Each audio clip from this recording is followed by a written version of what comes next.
Olá pessoal, tudo bem? Meu nome é Thiago Junqueira, sou professor de Direito dos Seguros. Sejam muito bem-vindos ao meu canal no YouTube. Canal este sendo lançado por meio deste vídeo e que iremos tratar ao longo aí de vários vídeos, algumas entrevistas, os principais impactos da nova lei do contrato de seguros aqui no Brasil, Lei 15.040 de 2024, entrando em vigor agora no dia 11 de dezembro de 2025. Então a gente passa de uma lei no âmbito ali do Código Civil com 46 artigos para uma lei específica sobre o contrato de seguros com 134 artigos. E só isso já demonstra um pouquinho o tamanho da transformação. Mas para ficarmos em alguns exemplos específicos neste nosso vídeo, eu começaria mencionando a fase de formação do contrato. Se vocês me perguntassem, Thiago, quais são alguns dos impactos dessa nova lei nessa fase? Eu começaria mencionando a questão da proposta do contrato de seguros, que já vai ter aqui alguns elementos relacionados a essa proposta, e um deles é a necessidade de que o conteúdo integral do contrato já seja compartilhado com o segurado antes mesmo da contratação. Então, o segurado vai ter que ter a possibilidade, vai ter que receber as condições contratuais antes mesmo da contratação, tendo assim a possibilidade de conhecer melhor quais serão os contornos da sua cobertura, eventuais exclusões, eventuais causas de perda de direito, entre outros aspectos. Ainda no momento da formação do contrato de seguros, caso a seguradora receba o prêmio, ela terá que dar uma cobertura provisória se ela receber esse prêmio de forma antecipada.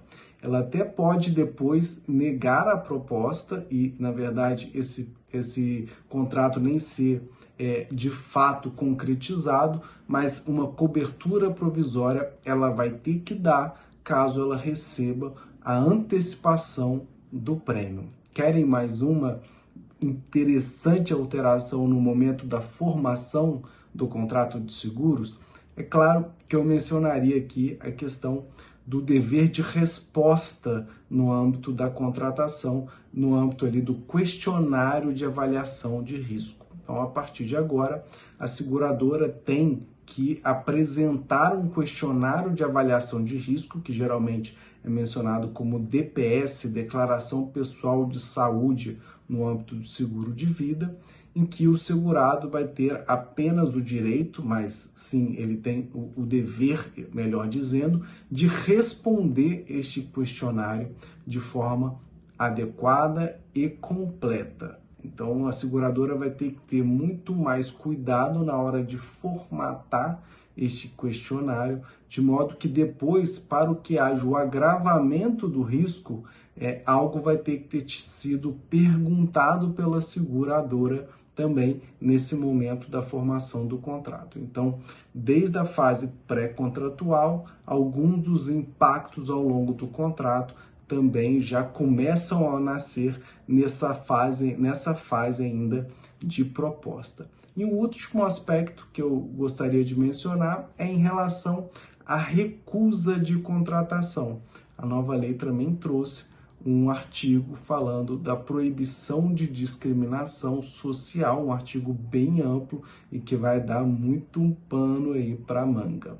Já passando agora para a fase de execução do contrato, eu separei aqui alguns aspectos pontuais que também impactarão ali muito decisivamente o contrato. O primeiro aspecto é justamente o do agravamento do risco, que a nova lei traz novos requisitos, como o da continuidade para que haja o agravamento do risco. Aí tem uma discussão interessante se teria que ser um ato continuado, ou em outras palavras, um ato até repetitivo, ou um ato específico com efeitos prolongados no tempo, já seria ali suficiente para que haja em potencial esse agravamento do risco.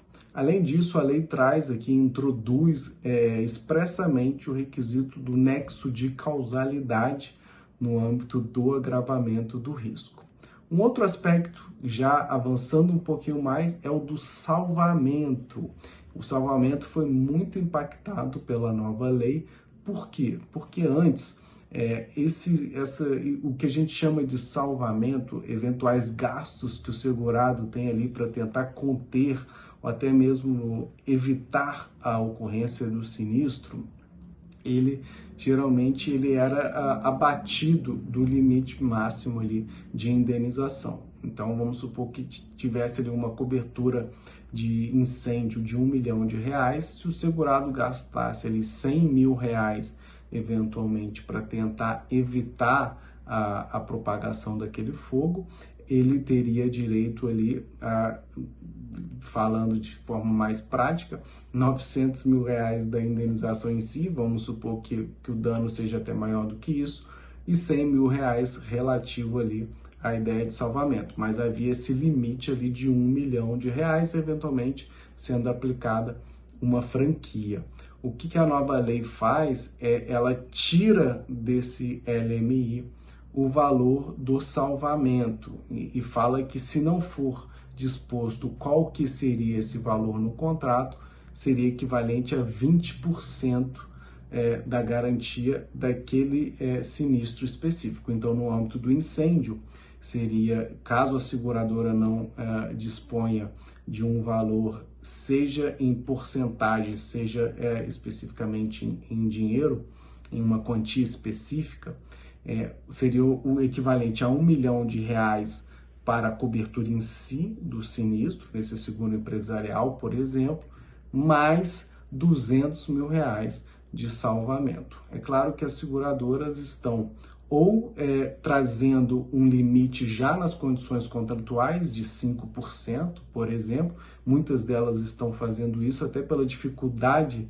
no âmbito ali da tecnologia, né, de informação, de adaptar os sistemas, remeter simplesmente para a pólice, na pólice colocar um percentual específico de acordo com o perfil do cliente. Então, o que eu tenho percebido é que há uma certa tendência de que as seguradoras coloquem uma porcentagem já nas condições contratuais, que também deverão constar na pólice, mas de forma um pouco mais padronizada neste primeiro momento.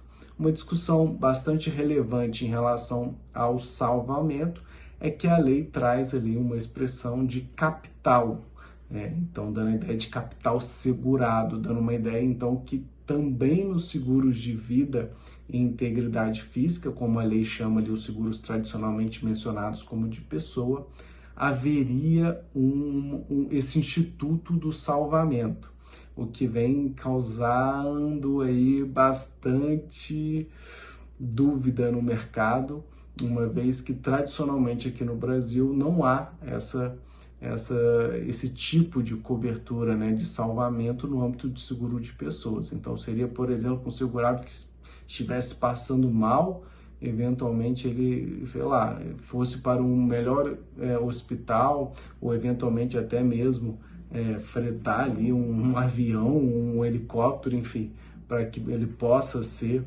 eventualmente tratado em outra cidade. Será que isso estaria dentro desse guarda-chuva da ideia de salvamento?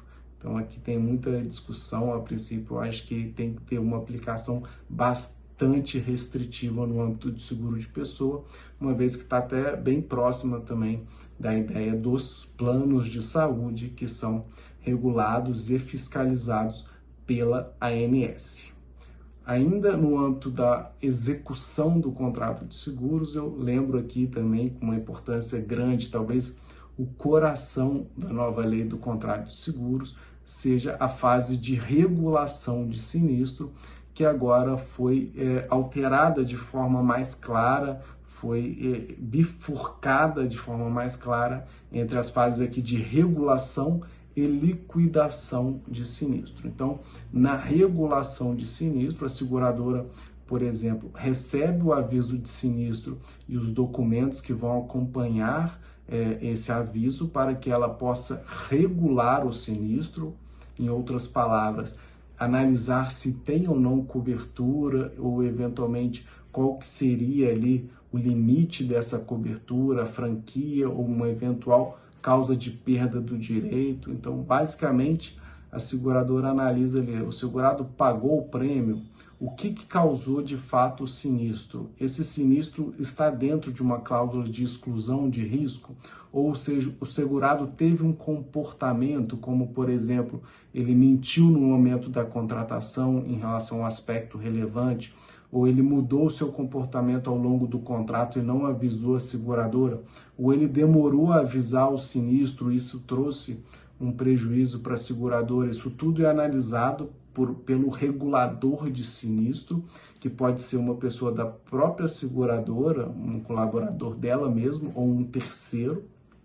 E depois tem essa fase que a gente chama de liquidação do sinistro, é quando há o reconhecimento da cobertura no âmbito da regulação, a seguradora vai liquidar o sinistro. Em tese, a lei traz aqui o prazo de 30 dias para regular e 30 dias para liquidar. Existem algumas exceções, isso só começa a de fato ocorrer após o recebimento dos documentos. A seguradora pode uma ou duas vezes pedir documentos complementares, mas no geral essa é a lógica. Se ela demora no âmbito da regulação de sinistro mais do que o prazo legal de 30 dias, podendo chegar até 120 dias, como vai ser no âmbito dos seguros de grandes riscos, no âmbito da regulação, a seguradora decai, aparentemente, do direito de negar essa cobertura. Em tese, uma leitura fria da lei no contexto atual seria no sentido de que a seguradora não poderia mais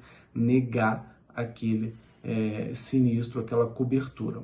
Já no âmbito da liquidação do sinistro, se ela estiver em mora, se ela demorar mais de 30 dias do recebimento, ou 120 dias, dependendo se for um seguro de grandes riscos, ela basicamente vai ter que pagar uma multa de 2%, juros, correção monetária, e eventualmente se responsabilizar pelas perdas e danos que causar no segurado. Então, no âmbito da regulação, eventual perda do direito de negar, e no âmbito da liquidação, essa multa e essas outras consequências negativas. Isso, por si mesmo, já traz um incentivo enorme, quase uma coerção positiva, para que a seguradora atue de forma proativa, célere e tempestiva no âmbito da regulação de sinistro, ajudando o segurado nesse momento que ele, de fato, mais precisa após o acontecimento do sinistro, do risco sendo concretizado.